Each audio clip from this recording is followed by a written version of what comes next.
नमस्कार दोस्तों, बात करने जा रहे हैं एंजाइम की। बड़ा ही शोर सुनते थे ज़माने में, खुद ही सो गए बताने वाले। ये जो एंजाइम है, ये सीधा बताना शुरू कर देते हैं कि सिट्रिक पील बोतलों में बंद कर दीजिए, बोतल फट जाएगी, थोड़ा ध्यान रखिए, रोज़ हिलाइए, 30 दिन तक लगाइए। आज मैं आपको एंजाइम की दुनिया की सारी बात बताता हूँ। एंजाइम होते क्या हैं, इनका वजूद क्या है, ये कैसे बनते हैं, इनका पौधों में क्या काम है।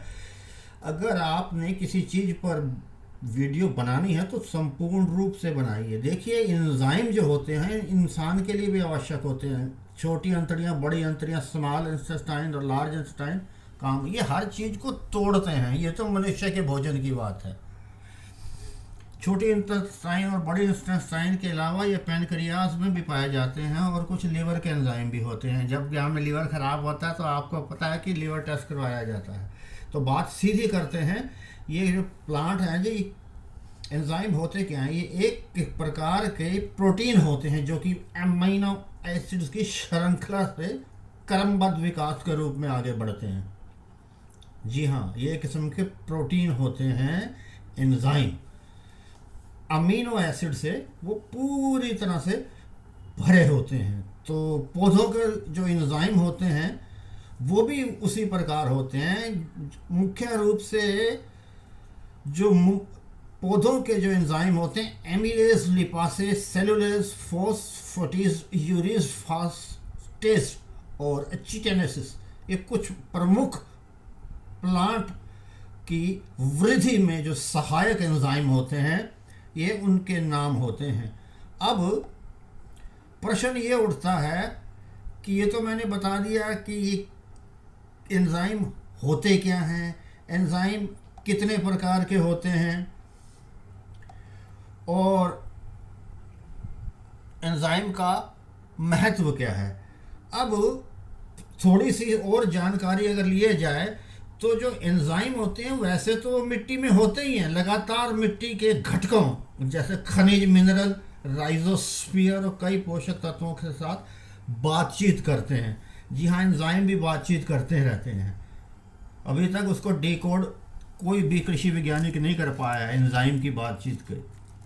बदले में राइजो बैक्टीरिया और पौधों के लिए महत्वपूर्ण जैव रसायन जो प्रतिक्रिया है उसे उत्प्रेरित करते हैं। ये आपके जो अपशिष्ट होते हैं उनको नष्ट करते हैं। तभी तो इस एंजाइम्स खाद का विशेष घटक होता है। एंजाइम जो खाद बनाए जाते हैं तो हम उसमें एंजाइम डालते हैं, उसमें किसी भी रूप में। कोई तो चाहे उसमें खमीर डालता है, कोई उसमें गुड़ डालता है। ये सारे चीज़ें जो हैं ये एंजाइम ही कहलाते हैं। तो जैसे मैंने बताया कि ये एंजाइम कई प्रकार के काम करते हैं। ये एंजाइम मिट्टी को बहुत अधिक उपजाऊ बनाते हैं। आपके जितने भी पदार्थ हैं, जो 16 तत्व, nitrogen, phosphorus, potassium, calcium, magnesium और जिंक और अन्य ही अति सूक्ष्म जो 16 तत्व होते हैं, उन सब को मिट्टी में मिलाकर पौधों तक पहुंचाने का काम करते हैं ये एंजाइम। मिट्टी अपने आप में एक अलग दुनिया है, उसके अंदर बहुत सी चीज़ें घटक आते हैं मिट्टी में, और उसमें एंजाइम एक प्रमुख काम करता है। कुदरत ने उसके अंदर भी दे रखे हैं। मिट्टी के अंदर एंजाइम हम ऊपर से भी देते हैं। तो ये पौधों में संचार अच्छी तरह से करता है। जैसे कहते हैं ना, पेरिफेरल, अब पूरे पौधों के तंत्र में ये एंजाइम घूम जाते हैं, और जो पोषक तत्व हैं उनको पौधे तक पहुंचाने के काम करते हैं। ये बीमारियों से भी बचाते हैं। किसके? जो पौधों पर हर प्रकार के अटैक हो जाते हैं, कई प्रकार के वायरस, बैक्टीरियल, निमेटोड्स जो कि सूत्रकृमि वगैरह होते हैं, उनसे भी बचाते हैं ये एंजाइम। मिट्टी की उर्वरा शक्ति को भी बढ़ाते हैं। और आप सुनकर हैरान रह जाएंगे, ये जो एंजाइम है, ये फंगस या फफूंद की बीमारी जैसे सीडलिंग गल जाना, कई प्रकार के फफूंदनाशक जो रोग पौधों में पाए जाते हैं उन पे भी इसका विशेष प्रभाव है। तो अब जो लोग बताते हैं, जो हमने स्कूलों में सीखा है या सोशल मीडिया के माध्यम से एंजाइम की दुनिया बताई जाती है, खट्टे पदार्थों को, नींबू हो गए, संतरा हो गए, चकोतरा हो गए, मौसमी हो गए, किन्नू हो गए, माल्टा हो गए, इनके छंतरों को बंद करके बोतल के अंदर और इसमें गुड़ डाल के या फिर खमीर डाल के लोग बनाते हैं और कहते हैं कि इसको शेक किया जाए, रख दिया जाए, प्लास्टिक की कच में मत रखिए जाए ताकि ये फूट सकती है, गैस पैदा होती है। ये बात तो ठीक है, 30 दिन तक रखो, 30 दिन उठाते हो, भगवान का नाम लो या ना लो, बोतल को जरूर हिलाओ डेली, ना हिलाओ तो गए काम से।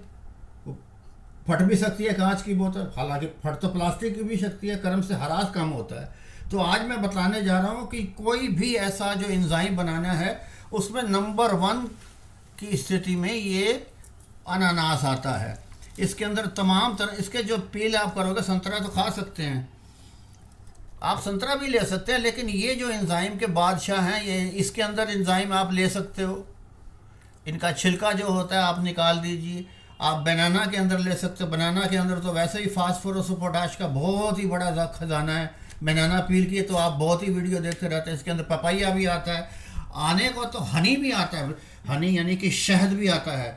अगर आपने वाइल्ड मक्खी का शहद लिया वो तो सबसे बड़ा, लेकिन वो सबसे महंगा। उसके बाद एवाकाडो भी आता है और कुछ जर्मन जो एंजाइम होते हैं जैसे कैफिर, उससे भी प्राप्त किया जा सकता है। लेकिन ये 3-4, हाँ जैसे मैंने बताया एवाकाडो भी है, लेकिन एवाकाडो हो गया, शहद हो गया, कैफिर हो गया, ये महंगी चीज़ें। ये 3 चीज़ें तो घर में आती रहती हैं। बनाना पील, इसके छिलके आप ले सकते हैं, पपैया के भी छिलके ले सकते हैं, अनानास के भी छिलके ले सकते हैं।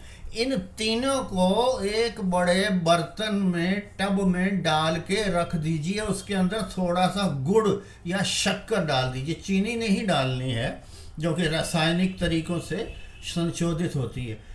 इन तीनों को पील करके आप रख दीजिए और 15 दिन थोड़ा सा गुड़ में डाल दीजिए। आप 15 दिन में आपके एंजाइम तैयार हो जाते हैं।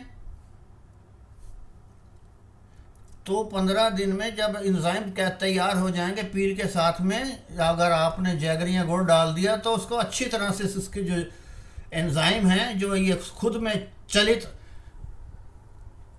जीवाणु हैं, वो ज़्यादा मल्टीप्लाई जल्दी हो जाएंगे गुड़ से। तो इसका फ़ायदा एक ये भी होगा कि आपने ऊपर का पानी में 1 गुणा में 10 यानी कि 100 मिलीलीटर में आप 2 लीटर पानी भी डाल के इस्तेमाल कर सकते हैं। फिर आपका ये फिर रह जाएगा नीचे, उसमें फिर डालिए थोड़ा सा गुड़, बहुत कम मात्रा में, 50 ग्राम। तो जब तक ये पूर्ण रूप से इनके छिलके डिके नहीं होते, आप एंजाइम तीनों से ले सकते हैं। पाइनएप्पल से यानी अनानास से, पपाया, पपीता से, बनाना, केला से। कोई इसको गैस बनाने की ज़रूरत नहीं है, कोई और बोतलों में बंद करने की ज़रूरत नहीं है। उम्मीद है आपको जानकारी से भरपूर एंजाइम बिना बोतल के, बिना गैस के, बिना किसी डर के आसानी से बना सकोगे और पौधों में आप अलग से चमक आपके सामने आएगी, आप इसका सबूत होंगे। नमस्कार।